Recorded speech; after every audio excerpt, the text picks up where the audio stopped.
আমার নাম প্রাজক্তা মুখার্জি। আজ আমি দেখতে দেখতে 1 বছরের হয়ে গেলাম। আর এই 1 বছরে আমি কি কি করেছি শুনবে তোমরা? শোনো তাহলে। সেদিনটা ছিল 1 জুলাই 2023। আমি তখনও বাইরের আলো দেখিনি। বাবা সেদিন মাকে নিয়ে ডাক্তার আঙ্কেলের কাছে গেল আমি কেমন আছি সেইটা জানার জন্য। ডাক্তারবাবু দেখে কি বলল জানো? বলল আমাকে এবার নাকি বাইরে আনার সময় হয়ে গেছে। সেই শুনে বাবা মায়ের তো সে কি আনন্দ, আমায় তারা দেখতে পাবে এবার। একটু একটু ভয়ও পাচ্ছিল যদিও। পরের দিন মানে 2 তারিখ রবিবার, মা, বাবা, ঠাম্মা, দিদুন, কাকাই সবাই মিলে চলে গেলাম হাসপাতালে। ওই দিন মাকে অনেক ইঞ্জেকশন দিল জানো। তারপর সবাইকে বাইরে বসিয়ে রেখে আমাকে আর আমার মাকে নিয়ে ডাক্তারবাবু চলে গেল। সবাই তো বাইরে বসে কি না চিন্তা করছে। আমারও চিন্তা হচ্ছিল জানো, আমার মায়ের যেন কিছু না হয় আর আমিও যেন সুস্থ থাকি। তারপর দুপুরই 12:30 নাগাদ ওই পাজি ডাক্তার আঙ্কেলটা আমায় টেনে টেনে বের করে দিল আর দুম দুম করে আমার পেছনে মারতে থাকলো। আমিও কেঁদে দিয়েছি, শুধু ছোট ছিলাম বলে কিছু বলতে পারিনি। মা তো আমায় দেখে কেঁদেই দিল। আরে বাপু, আমি কি কিছু বলেছি নাকি? কান্নাকাটির কি আছে? যাই হোক, এরপর একটা আন্টি আমায় কাপড়ে মুড়ে বাইরে নিয়ে গেল। বাড়ির সবাইকে দেখাতে হবে না আমি এসে গেছি যে। ওই তো বাবাও দেখি বসে বসে কাঁদছে। ঠাম্মা, দিদুন, কাকাই সবাই দেখি মুখ শুকনো করে বসে আছে। কিন্তু আমায় যেই দেখেছে সবার কি না আনন্দ। বাবাকে কি কি সব কাগজে লিখিয়ে আবার আমাকে নিয়ে মায়ের কাছে চলে গেল। তারপর যখন আমায় মায়ের সাথে বাইরে আনলো, সবাই শুধু উকি মেরে মেরে আমায় দেখছে। আমি হাত পা নেড়ে নেড়ে সবাইকে হাই হ্যালো করে দিলাম। উফ, সবাইকে হাই হ্যালো করতে করতে আমি ক্লান্ত হয়ে গেছি।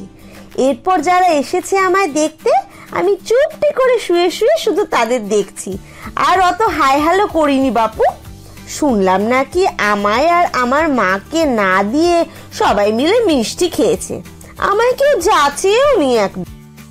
যাই হোক, ওই দিন আমায় দেখার জন্য মায়ের কেবিনে ভিড় হয়ে গেছে। কত দাদু, দিদুন, ঠাম্মা, কাকু, মামা, জেঠু, পিসি, পিসে মশাই। উফ, বাপরে বাপ, এতজনকে কি আমি আর চিনি?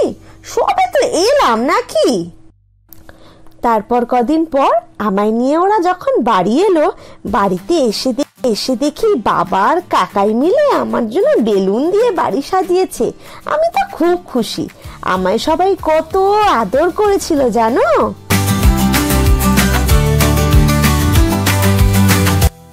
এরপর এলো আমার ষষ্ঠী পুজোর দিন। বাড়িতে কত লোক আমায় একটা সুন্দর লাল জামা পরিয়ে দিয়েছিল জানো। আমায় তো কি সুন্দর লাগছিল। সবাই আমায় দেখে বলছে কি মিষ্টি কি মিষ্টি। এরপর আস্তে আস্তে অনেক মাস কেটে গেল।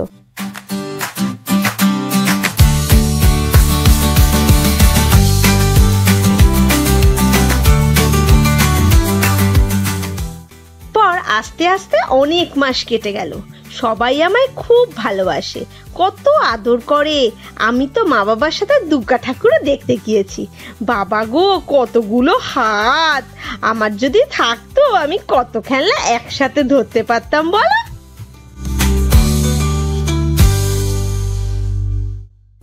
এভাবেই ডিসেম্বর মাস চলে এলো। আমার এবার অন্নপ্রাশন হবে। সবাই তো কি ব্যস্ত, অনেক লোক আমায় দেখতে আসবে যে। অনেক দিন ধরে শুধু দুধু খাচ্ছি। আমি কি আর ছোট আছি নাকি? আমি তো এবার ভাত খাবো। 22শে ডিসেম্বর আমার অন্নপ্রাশন হলো। আমি একটা সুন্দর লাল লেহেঙ্গা পরেছিলাম আর মা বাবা ম্যাচিং ম্যাচিং করে শাড়ি আর পাঞ্জাবি পরেছিল। সকালে একটা হলুদ শাড়ি পরে স্নান করালো আমাকে। তারপর একটু ঘুমিয়ে নিলাম। দুপুরে যে অনেক কাজ, এরপর ঘুম থেকে উঠে লেহেঙ্গাটা পরে নিলাম। তারপর মামার কোলে বসে ভাত, ডাল, মাছ, মিষ্টি সব খেলাম। এত এত দিয়েছে, আমি কি সব খেতে পারি বলো? তাও যতটা পেরেছি ততটা খেয়েছি। কিন্তু ভাত খেলে কার না ঘুম পায়, আমিও তাই একটু ঘুমিয়ে গেছিলাম মামার কোলে। সবাই তো কি হাসছিল, আমার কোনো সম্মান নেই যেন। আমি এরপর রাগে ঘরে গিয়ে শুয়ে পড়লাম।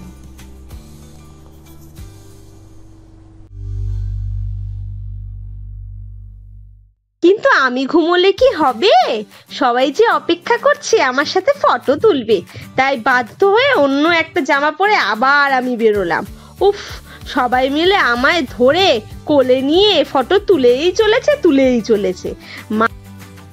মা, বাবা, ঠাম্মা, দিদুন, কাকাই, পিপি, আরো কত লোক। আর একজনের সাথেও ছবি তুলেছি, কে জানো? আমার বাবার দাদু, মানে আমার বুড়ো দাদু। এরপর দেখতে দেখতে আমি বেশ বড় হয়ে যাচ্ছি। হামাগুড়ি দিতে শিখে গেছি, দাঁড়াতে শিখে গেছি, এখন হাঁটারও প্রায় শিখে গেছি, কিন্তু হচ্ছে না ভালো করে। আমি তো এখনো ছোট বলো, কিন্তু আমি ছোট হলেও মাছ, ভাত, ডিম সবই খেতে পারি। তবে মিষ্টি খেতে আমার একদম ভালো লাগে না। মা আমার জন্য একটা খাবারের টেবিল কিনেছে জানো, ওতে বসে আমি ভাত খাই, মাছ খাই, বেশ মজা হয় বসে বসে খেতে। আর খাবারগুলো হাতের কাছে যদি পাই, 2 হাত দিয়ে গায়ে মেখে ফেলি। আমি কিন্তু এমনিতে শান্ত, শুধু আমার ঘুমটা একটু কম। রাত্রে মা বাবা আমাকে ঘুম পাড়াতে গিয়ে হাঁপিয়ে ওঠে। রাত 2টো না বাজলে আমার ঘুমই আসে না। তাও শুধু বাবা একবার বুকে নেয়, মা একবার বুকে নেয়, আর আমি শুধু এদিক ওদিক চলে যাই। এই একটা বছরে আমি কত জায়গায় গেছি জানো, কত মন্দির, বিয়ে বাড়ি। শুধু কি তাই, মায়ের মামা বাড়ি, বাবার মামা বাড়ি। আমি তো পুরী, দীঘা সব ঘুরে এলাম। কত জল বাবা। আচ্ছা, তোমরা যে আমার ব্যাপারে এত গল্প শুনছো, তোমরা কি আমার সব নাম জানো? আমার কিন্তু অনেক নাম। আমার ভালো নাম প্রাজক্তা। সবাই যদিও বলে প্রযুক্তা, কিন্তু ওটা প্রজু নয়, প্রাজু। কিন্তু বাড়িতে আমার অনেক নাম। মা বলে পাকন, বাবা বলে ছোট্ট বুড়ি, ঠাম্মা বলে দিদি, দিদুন বলে দুত্তু বুড়ি, কাকাই আমায় যে কি বলে বলো তো, গোল্লা। আর সেই যে বুড়ো দাদু, আমার সে নাম দিয়েছে শ্রী। যাক, অনেক গল্প হলো। এবার আমায় সবাই হ্যাপি বার্থডে বলো। আজ তো আমার জন্মদিন। আমার তো আজ 1 বছর হয়ে গেল। আমার গল্প শুনে তোমাদের কেমন লাগলো জানিও, কিন্তু আবার আসবো গল্প করতে।